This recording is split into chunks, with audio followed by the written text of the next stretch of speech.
Welcome to Druggy Nation. We're the bridge between everything pharmacy and pop culture. And now, let's check in with your connect and America's favorite pharmacist, Emmanuel Wogirin. So we got the best culture.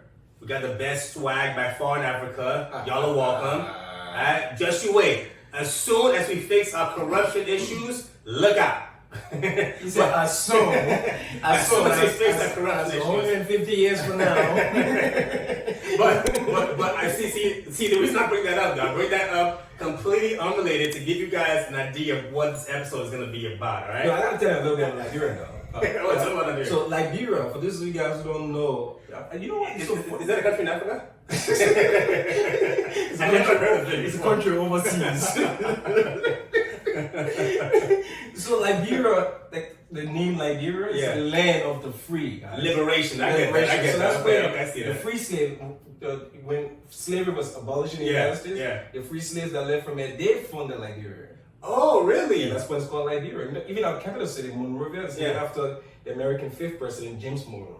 Oh, wow. Exactly. Look at that. Learn it's just like closely tied to the United States. Oh, I didn't know that. Even the flag, you've seen our flag before, right? It looks exactly like the American flag. Really? The only difference is we have one star in the blue field, and they have what, 50 or 50? Yeah, 50 stars. And snap. We said the pledge. Yeah. The pledge allegiance. It's the same thing. The only difference is in the United States they say under God. We say I pledge allegiance to the flag of Liberia and to the republic for which it stands, one nation indivisible with liberty and justice. One nation under goat meat for No, bitter leaf. So I give you the background on Nigeria being the greatest country of all time to say that, completely unrelated, I want to give you guys an idea of what this episode is all about, alright? Haven't you ever wondered at nighttime in your bed sleeping, sometimes, how does medicine start? Like, how were people treating each other back in the day? Because they damn sure wasn't popping pills. Somebody paid the price, you know. I do know. I used to pop mad pills before you came, so let you know FYI, bro. Somebody. So what? I thought you just popped mad pills before you came, man.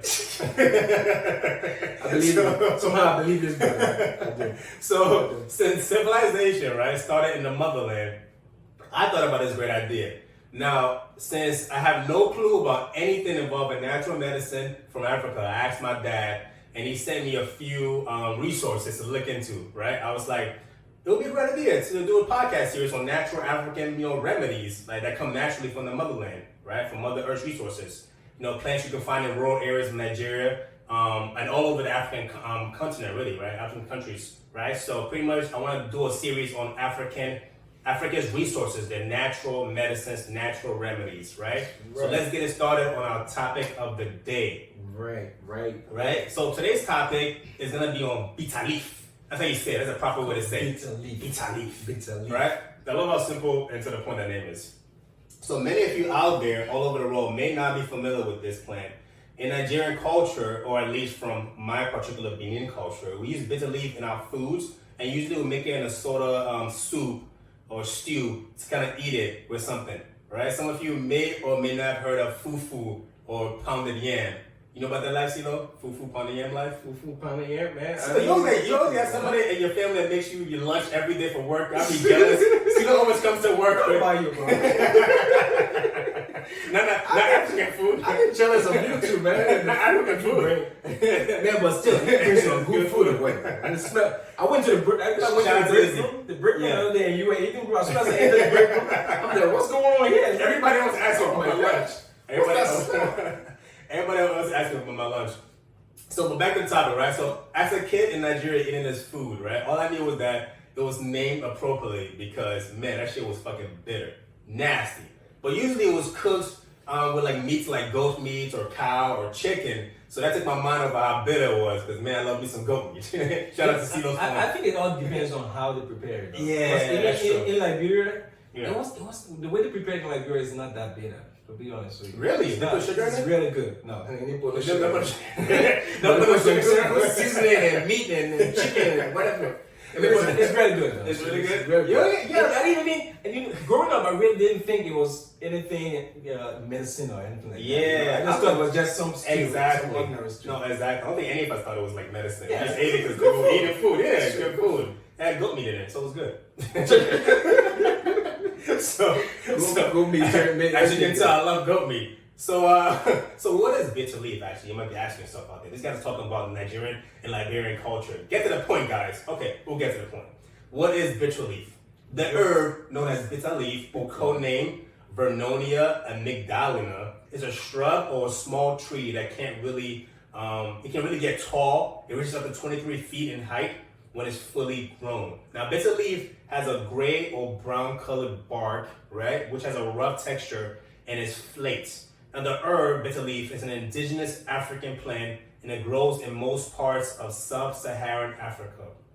Now, if you don't know which countries are in sub-Saharan Africa, look it up. It's part of your homework. Do you know where they are? Do you know? I don't know.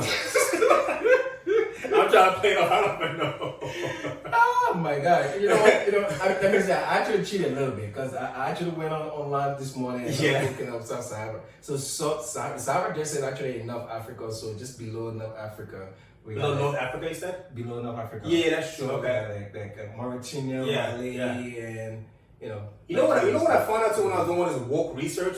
The map that we see, like they show us in school, is totally different. That's not a map how the size of the countries or continents, I guess, really are. Like Africa is a lot bigger than it's shown on a map.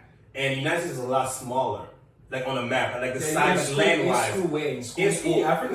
In America. They're going to make it like, they switch it up on you. That's a lie.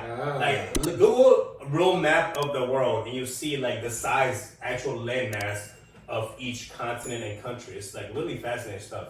But yeah, that's part of your homework, guys. Look at what sub-Saharan Africa is. Okay, be as woke as everybody else is being woke, right? With all these Black Lives Matter things going on, the protests going on around the world, RIP to George Floyd, and the countless others that have been murdered, the deaths that were filmed and the deaths that were not filmed.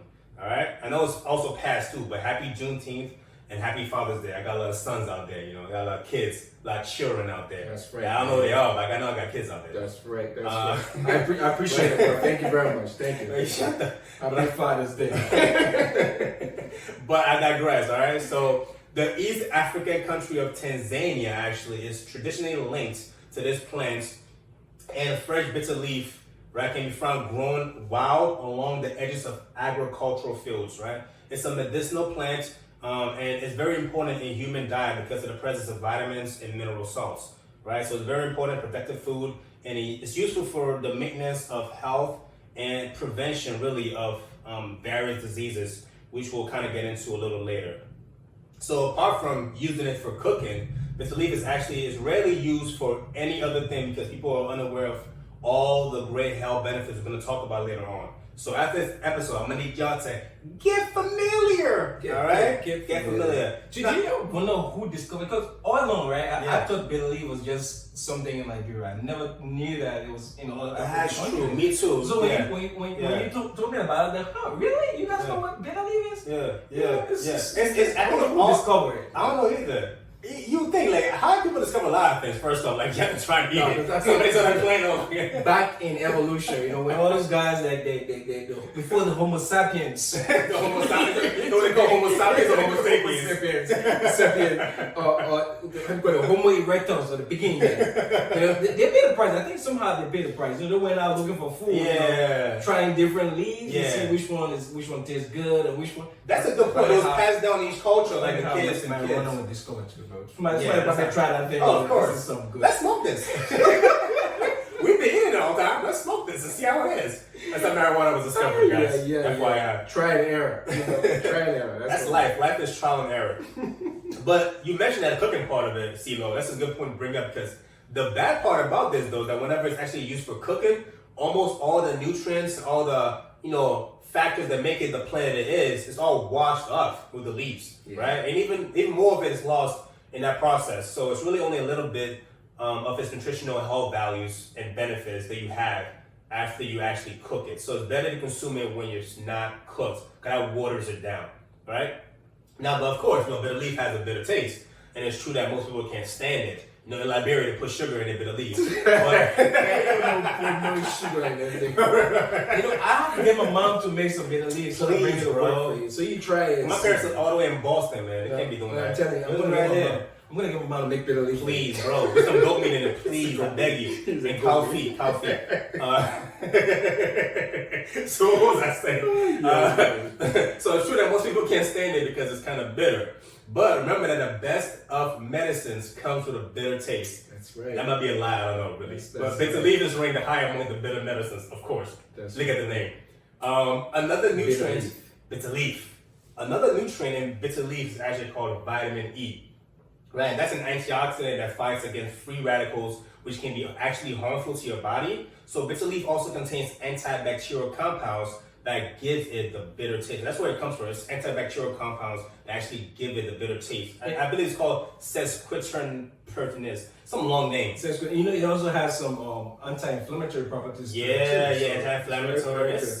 I'm surprised that people don't talk about this more, but anyway, let's talk some more about this. So it could treat malaria, like typhoid, diabetes, diarrhea, low hypertension. I mean, the health benefits goes on. Sounds like a magic pill to me, bro. I know, right? Seriously. Just pop one pill for everything. You know what I mean? Everything. Have a headache? Pop a pill. People probably hearing this and probably not believing us right now. They're like, I don't know if they can do all that because we haven't really heard about it in American culture. But I'm telling you, man, they be keeping a lot of this from you guys. So stay woke out there. Stay woke. Remember last year, in my first episode, I talked about kratom. People didn't know about kratom before, but you know, I digress, like I said. So health remedies made from bitter leaf are used in treating 25 common ailments in sub-Saharan Africa. But now you know what sub-Saharan Africa is. All right. Hopefully you're already doing your homework, right? Hopefully you did your homework while you were listening to or watching this episode on YouTube. Oh my God. So these ailments that it treats includes fever. You got different kinds of intestinal GI issues. You got parasite-induced diseases, right? We got like malaria. It helps with cleaning your vital organs, like your kidney disease and all that. Your liver. You know. Yeah, kidney, you're right. Liver, right? And it's also used in the treatment of skin infections like eczema, ringworm, rashes. So that's a wide range. It sounds like real bad. From skin disease to GI, kidney, cardiovascular, and everything, bro. You know back then when you broke your arm, your mom gave you some Robitussin? That's what bitter leaf is, the cure for everything.